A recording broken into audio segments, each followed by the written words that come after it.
Alors bonjour à tous et bienvenue dans ce nouveau podcast. Donc aujourd'hui nous allons parler du développement de l'autonomie quand on a eu des parents pervers narcissiques. Et quand ce sont les parents, forcément ça a beaucoup plus d'impact parce que l'enfant ne connaît que ça au départ. Donc effectivement c'est un enfant qui peut devenir manipulateur ou qui peut être extrêmement soumis. Généralement c'est un enfant qui va avoir du mal à se réaliser. Donc les premières années de sa vie sont assez difficiles. Généralement c'est un enfant qui n'a pas aimé être enfant, c'est un enfant qui n'a pas eu cette innocence d'enfant, donc qui n'a pas aimé son enfance. Aussi un enfant qui a été brimé après coup par d'autres personnes. Donc c'est-à-dire que cet enfant va apprendre à être soumis. C'est la première chose qu'il va apprendre, c'est à faire plaisir vraiment, mais comme une carpette. Donc ça va être extrême, c'est la soumission extrême pour la survie. Donc c'est tout à fait adapté, il essaye de survivre et il dépend de parents manipulateurs, de parents justement desquels il faut justement être l'objet. Donc c'est un enfant qui n'a pas d'intériorité, de personnalité, qui n'ose pas s'exprimer, qui n'ose pas se construire et qui en fait ça justement pour survivre. Donc au départ, c'est assez difficile. Cette enfance-là est assez difficile et cet enfant-là qui est soumis, etc., va se créer généralement un monde intérieur pour survivre, ou c'est un enfant aussi qui peut devenir pervers narcissique lui-même parce que forcément la relation étant très mauvaise, si c'est un enfant qui est enfermé, donc il n'a pas d'autres noyaux familial, donc il n'y a pas d'autres personnes qui gravitent que des parents malsains, forcément cet enfant-là aura beaucoup plus de tendance en fait à être une personne qui a été rompue tout petit, qui a été cassée dès l'enfance. Donc de toute façon, cet enfant-là, c'est un enfant soumis, un enfant trop gentil potentiellement, aussi un enfant thérapeute qui va se promettre de guérir le parent malade. C'est un enfant qui va être renfermé. Alors, l'avenir de cet enfant dépend effectivement du fait que est-ce qu'il y a des frères et sœurs sur qui il peut compter, est-ce qu'il y a des grands-parents sur qui il peut compter, est-ce qu'il y a des tantes, des oncles qui peuvent remplacer ce parent malade, en tout cas aux yeux de l'enfant. Donc ça veut dire que la personne qui peut jouer le rôle du parent de remplacement n'a pas nécessairement conscience qu'il joue ce rôle. Ça peut être un parrain, une marraine, ça peut être quelqu'un qui a cette attitude par rapport à l'enfant, à le protéger, à l'écouter, à lui donner en fait une voix. Donc ça veut dire lui donner une voix, ça veut dire que l'enfant va avoir un discours sur lui qui va se différencier de ce parent-là.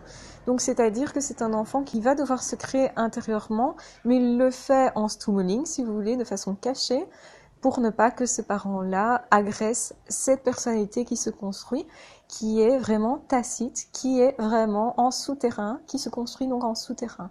Cet enfant-là fait ça pour devenir quelqu'un, même si à l'extérieur, c'est un enfant qui a très peu de personnalité, c'est un enfant insécure, qui va avoir du mal à aller vers l'autre. Généralement, un enfant très renfermé, très timide, qui a peur des inconnus. On a certainement appris à cet enfant de ne pas aller vers les autres. Donc, les parents pervers narcissiques vont pas pousser l'enfant à plus d'autonomie. C'est tout l'inverse.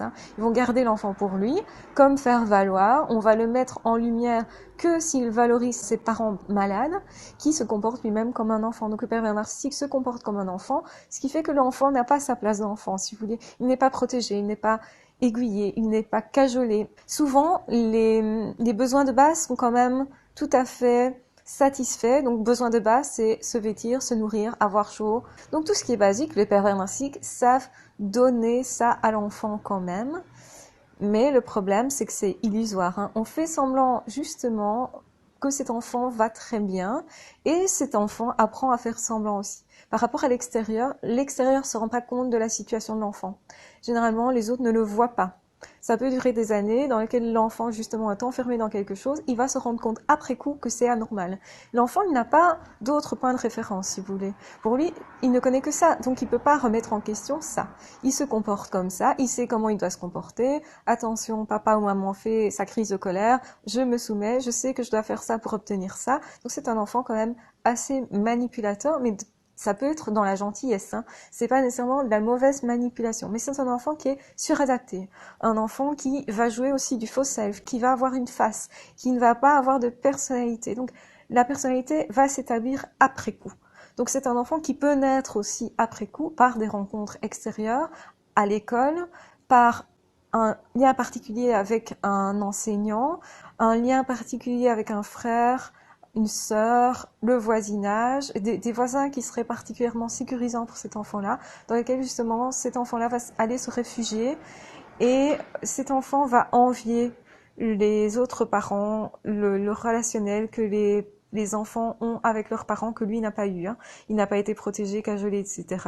Ou qu'en apparence. Quoique ça peut être aussi un enfant qu'on a ridiculisé, qu'on a mal habillé, qu'on n'a pas permis de se laver correctement, un enfant à qui on a coupé les cheveux de façon particulière, de façon à ce qu'il soit moqué à l'école. Donc les pervers narcissiques peuvent faire tout ça. Et le pervers narcissique va se nourrir de la sensibilité de l'enfant et de l'innocence de l'enfant. Hein. Donc n'oublions pas que les pervers narcissiques adorent avoir une victime justement innocente, et l'enfant c'est vraiment une proie facile. Donc malheureusement cet enfant-là, il va souffrir énormément, mais il pense pas que les autres ne souffrent pas autant. Il peut s'en rendre compte justement en comparaison avec ce qui se passe dans d'autres familles et envier la situation des autres enfants. Il se dit, bah tiens, les autres ils sont valorisés, moi jamais. Moi je n'ai jamais ce petit clin d'œil, on ne me prend pas par la main. Donc c'est-à-dire que c'est un enfant aussi qui va cacher ses défauts, qui va cacher ses manquements, parce qu'il a peur chaque fois qu'il est en défaut, qu'on lui tombe sur le dos. Donc c'est un enfant un peu paranoïaque, qui est souvent sur la défensive, un enfant qui va avoir du mal à établir des liens à l'extérieur, et avec ses camarades de classe, et avec les enseignants, et aussi dans des activités extrascolaires. C'est aussi un enfant qui aura peu d'activités extrascolaires, parce que justement, le parent pervers narcissique, donc malade, va éviter que cet enfant ait des activités à l'extérieur. Et cet enfant va se conformer aussi, hein. C'est un enfant qui va se conformer. Alors, vous avez un autre cas de figure qui est l'enfant qui se révolte très tôt, qui comprend qu'il est dans quelque chose de malsain, qui va avoir l'attitude inverse de révolte, de je fais chier exactement mon père ou ma mère pour montrer que c'est anormal.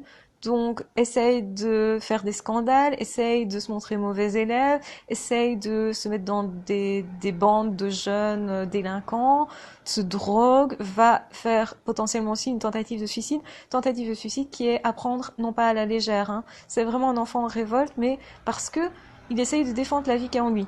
Et donc, il sent l'attaque aussi. Hein. Donc, effectivement, vous pouvez comme ça avoir des cas de figure où il y a un enfant qui se révolte à l'extrême, qui va d'ailleurs partir normalement très vite de la maison, qui va chercher très vite son autonomie, qui va chercher très vite aussi à couper les liens. C'est une sauvegarde, hein. Je me sauvegarde moi, et c'est pour ça que je coupe le lien. Donc évidemment, le pervers narcissique va reprocher à cet enfant-là d'être un enfant mal aimant, de ne pas être reconnaissant de tout ce qu'on a fait pour lui, parce que les parents pervers narcissiques vont toujours reprocher ce qu'on a fait, alors qu'en fait, ce qu'on a fait, c'est tout à fait normal, hein. Éduquer un enfant, c'est normal. Lui donner un minimum d'argent, c'est normal. Le vêtir et le nourrir, prendre soin de cet enfant-là, c'est tout à fait normal. On fait pas des enfants n'importe comment. L'enfant n'a rien demandé quelque part. Hein. Donc c'est tout à fait le rôle d'un parent de s'occuper de son enfant, d'essayer de faire en sorte qu'il se développe au mieux. Et au mieux n'est pas toujours bien. C'est simplement qu'on fait de son mieux. Et ici, dans le cas du parent pervers narcissique, forcément, l'enfant n'a pas ce qu'il aurait dû avoir au niveau nourriture, mais affective. Hein. Donc, nourriture physique, généralement, il n'y a pas de problème. Souvent, c'est aussi un parent qui va essayer de manipuler avec l'argent. L'argent est souvent associé par les pervers narcissiques au pouvoir, tel que aussi le sexe l'est. Hein. Donc, ça peut être aussi un enfant qui va être battu, maltraité, recevoir des coups, pas toujours d'ailleurs des coups du parent malsain, ça peut être aussi la personne qui est justement sous emprise, qui va proliférer les menaces et les coups, qui va être particulièrement violent, parce que lui aussi est le jouet de ce parent pervers narcissique. Hein. Donc du coup, l'enfant, il voit d'un côté quelqu'un qui le bat, de l'autre côté quelqu'un qui ricane. Donc c'est assez difficile de se construire par rapport à ça. Généralement, le message renvoyé à l'enfant, c'est le monde est dangereux, les autres sont dangereux pour toi. L'enfer, c'est vraiment les autres. Hein. C'est un enfant qui va se replier dans son monde intérieur pour essayer de se protéger. C'est un enfant qui aussi peut faire ce qu'on appelle des compensations psychotiques, donc développer des psychoses, devenir schizophrène, donc parce qu'il reçoit des doubles messages, des doubles contraintes. C'est en tout cas un enfant qui va être assez malmené. Donc si cet enfant résiste, qu'il est quand même sain à l'âge adulte, donc il arrive quand même à se développer un minimum, eh bien c'est quand même quelqu'un qui a une force de vie incroyable, qui a une particularité, généralement c'est un enfant hypersensible. Faut pas oublier que le pervers narcissique va choisir par préférence l'enfant hypersensible, donc va garder sous son aile, entre guillemets, l'enfant hypersensible, au point que la famille va penser que cet enfant-là, il adore être avec ce parent-là.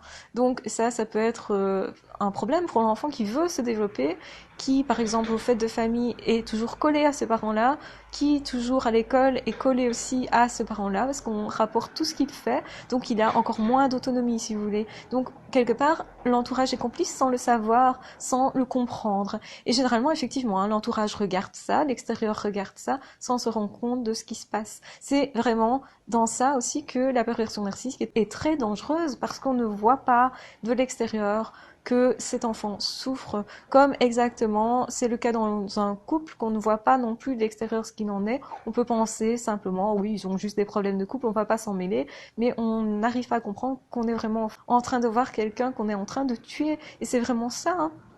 C'est vraiment un meurtre, et ça peut aller jusque là. Il y a des enfants qui se suicident, il y a des enfants qui se droguent, et donc c'est une autre façon de se suicider aussi, hein, de faire une overdose. Sauf qu'on va dire, bah, c'est de la faute de l'enfant. Il n'avait qu'à pas se droguer. Sauf qu'on va pas voir ce qu'il y avait derrière. On va pas chercher ce qu'il y avait derrière. Cet enfant était peut-être justement affectivement dans une carence folle. Et ce sont d'ailleurs des enfants qui, pour se protéger, vont se dire un jour, ça se passera autrement. Un jour, je vais dépasser ces gens-là. Un jour, je serai autonome. Quand je travaillerai, j'aurai enfin ce que je veux. Donc ce sont des enfants très vite qui veulent être autonomes, qui idéalisent la vie de couple, qui idéalisent la vie en tout cas d'adulte. Ce sont des enfants qui très vite veulent grandir. Et ça c'est alarmant parce que normalement un enfant doit rester un enfant. Et c'est aussi quelqu'un qui va détester parler de son enfance, qui va détester se souvenir de toutes ces périodes-là. Généralement, il y a pas mal de périodes aussi qui ont été refoulées, hein, les coups et tout ça, la violence, ce sont des périodes qui peuvent avoir été refoulées parce que ce sont des traumatismes. Donc pour s'en sortir, l'enfant va se cliver aussi, hein. Donc c'est un enfant qui va être qui va vivre en fait à côté de ses émotions. Un enfant qui peut devenir alexithymie, donc c'est-à-dire ne pas exprimer ses émotions et ne pas les reconnaître. Il ne sait plus ce qu'il ressent en fait, hein. On lui a dit tellement ce qu'il devait penser, ressentir, etc. qu'au fond, il ne sait pas reconnaître ce qu'il ressent réellement. Donc tout ça c'est compliqué pour l'enfant, pour se développer, pour s'harmoniser, et j'espère pour lui qu'il va tomber sur de bonnes personnes, qu'il aura autour de lui effectivement une personne stable qui va lui permettre de se développer, une personne stable chez qui il peut aller chercher refuge. Donc ce refuge-là va être ultra important et va faire en sorte que effectivement on a affaire à un enfant qui va être en rémission, qui va être capable de résilience. Les surdoués sont capables de ça généralement, ils vont s'en sortir, mais ça va être un chemin, un combat aussi, hein. Et donc évidemment le défi c'est à l'âge adulte de se dire ok, maintenant je m'autorise à être qui je veux, je n'écoute plus ces personnes-là, je comprends qui était sain, qui était malsain dans l'affaire, et au final, même si généralement c'est à l'enfant qu'on dit c'est pas toi qui a de quoi dire dans la situation, tu écoutes tes parents et en gros tu te tais. C'est aussi un enfant qui a été extrêmement soumis, des parents qui ont été extrêmement autoritaires, donc un enfant qui a été potentiellement maltraité, qui a caché ça, et la famille ne se rend pas compte. Même à l'âge adulte, l'enfant qui est intérieur n'osera pas dire voilà ce que j'ai vécu, parce que on ne le croira pas en fait. Il y a toujours un doute de l'entourage à se dire mais j'ai rien vu, comment c'est possible que cette personne me raconte ça alors que moi j'ai rien vu. Donc la difficulté c'est les autres ne me croient pas, j'ai un passé très douloureux que peut-être qui est revenu à la surface après X années, et les autres ne me croient pas. Et donc, dans le cas du surdoué, on l'a dit, le surdoué a une mémoire phénoménale, donc est capable de se rappeler de ce qu'il a vécu enfant, et est capable aussi du coup de se dire mais j'ai vécu ça, et moi je veux être reconnu dans ma souffrance, je veux en faire quelque chose. Donc du coup, c'est un enfant qui va beaucoup plus exprimer ce qu'il a vécu, en tout cas j'espère pour lui qu'il va l'exprimer. C'est tout à fait salvateur d'essayer de l'exprimer, mais il faut trouver des oreilles attentives. Donc il faut effectivement avoir quelqu'un en face qui reçoit ça en fait, hein, et qui va valider ça. Parce que, évidemment, l'enfant, s'il va essayer de prendre à partie ses parents en disant voilà, vous m'avez fait ça, ce n'est pas juste et tout ça, les parents ne vont pas reconnaître parce qu'ils sont immatures. Le parent pervers narcissique ne reconnaîtra jamais la souffrance qu'il aura causée. Et même, il peut s'en délecter de toute façon d'avoir créé cette souffrance-là. Donc, au final, le but, c'est encore de créer une nouvelle souffrance en disant à l'adulte, non, tu n'as pas vécu ça, tu ne peux pas te souvenir, ce n'est pas possible, tu inventes, c'est toi qui imagines, tu sais, tu n'es pas reconnaissant, c'est toi qui as un problème, etc.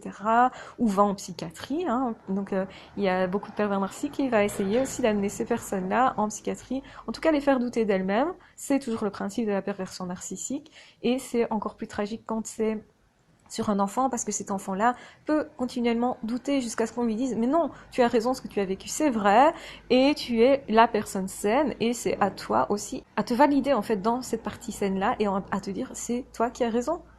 Et donc du coup, bah, forcément, il y a un chemin de vie aussi par rapport à ça. C'est qu'il y a toujours le risque de retomber sur un pervers narcissique. Parce que forcément, cet enfant-là est trop soumis, n'ose pas s'exprimer, et donc forcément, c'est un oiseau pour le charme. Tant que cette personne n'a pas compris ce dans quoi il a vécu, ce dans quoi il a été, qu'il n'a pas pris d'autres décisions, d'être enfin la personne capable de se défendre et de ne pas en avoir de culpabilité, de se mettre vraiment au centre de sa vie, c'est vraiment ultra important pour cet ex-enfant blessé, de se reconnaître aussi dans sa blessure, de se prendre soi-même dans les bras, de se consoler, de se dire ok, moi je vais te donner autre chose dans la vie parce que tu as assez souffert comme ça. Et donc ça, c'est s'autoriser à vivre et c'est aussi s'autoriser à se développer, à développer son intelligence, à faire des études qu'on n'a pas pu faire, à faire ce travail que les parents ne voulaient pas qu'on fasse, des choses comme ça. Tout ça va créer vraiment une thérapie et généralement l'enfant va finir par se guérir lui-même. C'est un beau parcours de vie dans le sens où effectivement ça pousse la personne extrêmement, extrêmement loin. Et donc voilà, je sais que vous êtes nombreux à avoir vécu ce type de situation. Donc ne vous désespérez pas, ce n'est pas impossible de vivre après ça. Je ne dis pas que c'est facile, je ne dis pas que c'est simple, mais tenez le coup. C'est toujours ça au départ, il faut tenir le coup quand vous êtes dans une situation difficile. L'enfant généralement qui va écouter ça va se dire oh, j'ai encore X années, il va décompter les années, mais un jour oui, vous allez sortir glorieux de ça. Oui, un jour la situation sera différente. Et quoi qu'il vous arrivera dans la vie, effectivement, vous ne serez jamais dans des difficultés aussi grandes et donc ça va faire votre force intérieure. Quoi qu'il vous advienne, effectivement, vous allez vous dire j'ai connu pire, je passerai au-delà. J'ai confiance en moi, j'irai au-delà. Et là, justement, la confiance en soi qui va être créée est immense parce que si vous sortez de ça, reconnaissez votre force intérieure, reconnaissez-vous vous, hein, et aimez-vous vous, c'est ultra important pour ces enfants-là. Je vous embrasse très fort, je vous aime très fort, prenez bien soin de vous, on reparlera de ce sujet, je pense qu'il est vraiment nécessaire d'en parler encore plus. Je vous embrasse très fort, prenez soin de vous et on se retrouve très vite dans d'autres podcasts ou dans d'autres vidéos. À ciao, bye bye.